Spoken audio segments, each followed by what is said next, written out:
when I first started myself, I was posting 3 pieces of content every single day. It took me about 4 to 5 hours just to manage one Instagram account.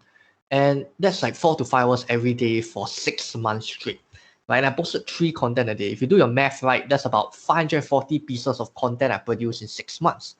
Now, the most embarrassing and the most fearful thing to me was I produced 540 pieces of content, but when I look at the followers, I had 500 followers. And so I was like, wow, I had less followers than the number of pieces of content I created itself. That's pretty embarrassing itself, right? So I was like, wow, I'm not sure why I was so blockheaded and dumb to just keep going through and doing the same thing and again, even if it doesn't work.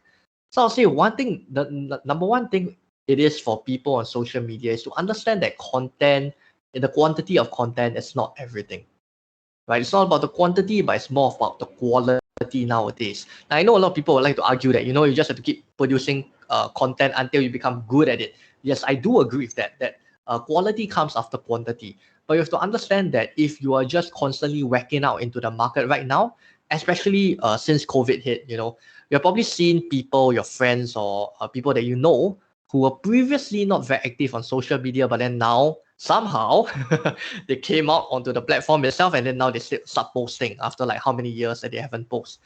And now they're starting to post again and again. And what we're seeing over here on social media in terms of Facebook, Instagram, and all the other platforms itself is you see a whole flood of information coming in.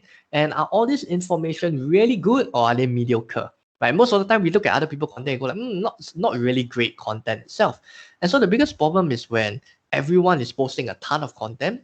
And if you're also posting a ton of content, what you're doing is just contributing to the noise itself. And you're kind of like self-drowning yourself. You're contributing to the flood, which will eventually just drown yourself out. Hey, if you watch that, maybe you should come on the When It Worked podcast. All you need is an interesting story and something to promote. Head over to whenitworked.com and fill out an application, and maybe you can appear on the When It Worked podcast.